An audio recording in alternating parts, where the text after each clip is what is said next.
بزرگان عزیزانی که داغ فرزند چشیدن، قصیده ها نوشتن، گریه کردن. خدا رحمت کنند عبدالرحمن جامی را. صاحب کتاب است، صاحب کتاب و ادبیات و علم فقه و دین هست. این بزرگوار فرزندش مثل اکای سید خان از دست داده است. در سر قبرش قصیده خوانده است، گفته است ریختی خونی دل از دیده گریان پدر، رحم بر حال پدر نامدت ای جان پدر. نوبهار آمد و گلها همه رستند ز خاک، تو هم از خاک برو ای گل خندان پدر. اگه سید خان دیگه تا روزی که هستن در سر خاک فریدون جان فقط همیشه میگن ای گل زیبای پدر، ای خاک برو یا بار بینم تا اما نمیشود.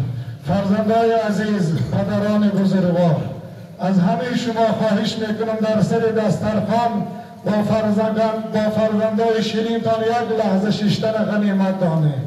فرزندانی که پدر و مادر دارید با پدرهاتون شیشته یک لحظه را غنیمت دانه که انا این حالت ها می شود. یک لحظه را از هم جدا می شویم، یک لحظه را یک دیگری را از دست می دهیم. فرزندان عزیز، پدران عزیز، با فرزندان خود بدن غنیمت دانه. در سر دسترخوان همدیگری را نرنجانه، همدیگری را آزار نتیه. خصوصا جوانای محترم کشلاق ما و مهمانای عزیز، همدیگری را دوست دارید، احترام کنید، به قدر همدیگر رسید که مبادا روز جوانی دیگر مثل فریدون جان از بین ما برود و ما حسرت کنیم. بسیار بچه خوشرو بود، بچه زیبا بود، بچه ای که بود که از خوشروگی خود چه اخلاقش خوشروتر بود. چقدر زیبا سخن میگفت، هر کسی را میدید اکا جان میگفت، دادر جان میگفت، ولی امروز نیست. خدایا از تو التماس میکنیم جاش جنت بگردان. پروردگار از تو خواهش میکنیم گناهاش عفو و مغفرت بگردان. پروردگار از تو استدعا نماییم که تو غفور و رحیم و مهربانی، همون سجده های کردگیش شاهد کن و در سایه عرش خودت چنان رسول خدا گفتن جایش بده. هر انسان دو حق دارد برادران عزیز. وقتی وفات کرد حق خدا و حق بندگان خدا هست.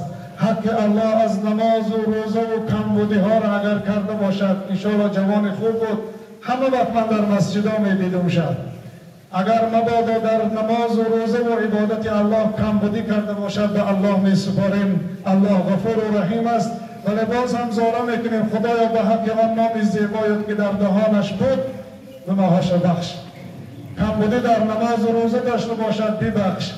اگر حق بندگی از کدام جورش، کدام رفیقش قرض گرفته باشد، یگان پول باشد یا امانت باشد فراموش کرده باشد، انشاءالله به گردن میگرفتگی من برادرمون سلمان پدرش اینجا هستن، از این هم انشاءالله آزاد شد. دیگر اینکه برادران عزیز عمری دراز ندیده است، همگی 32 سال 5 تا یتیم از این داده عزیز ما باقی مانده است. 5 تا یتیم. هر کسی اگر جنت خدا میخواهد این یتیم ها را زیر بل بکشد. هر کسی میخواهد به همراه رسول خدا در سایه خدا عرش خدا باشد، این یتیمات ها را خفه شدن نماند، دلکای همینا را یابد. برادران عزیز، یگان نفر شما را اگر غیبت کرده باشد، آزار لفظی داده باشد، رنج آنده باشد، همه تان بخشش ما بخشیدیم. خداوند جایش جنت کند، روحش شاد کند. دعا میکنیم پروردگارا تو هستی در دو عالم ناگزیرش، و فضلت دستگیر ای دستگیرش. تنش را خوابی خوش ده بر سلامت، دلش بیدار گردان تا قیامت. کفن در تن حریری جان بگردان، لحد کن مرغزار بر تن و جان. درونی گور او شمع بیفروز، کلی در شب فرو میرد نه در روز.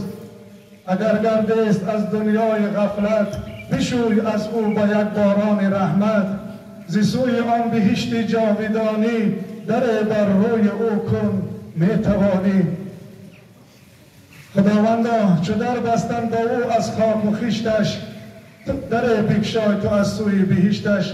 پروردگارا چند لحظه پس خیشت و خاک بر روی فریدون جان پوشانیده می شود. خدایا تو از در جنت، از سوی جنت بر رویش یک در بکشا که تا صبح قیامت از نعمتهای جنت استشمام نماید. خداوند اهل این حاضرین را عمری دراز با برکت گرد. خداوند ثواب قرائت‌ها را در نامه‌های اعمالتان ثبت گرداند. باز همه که سید خان و خانواده‌شان صبر جمیل عطا بفرماید برحمتک یا ارحم الراحمین.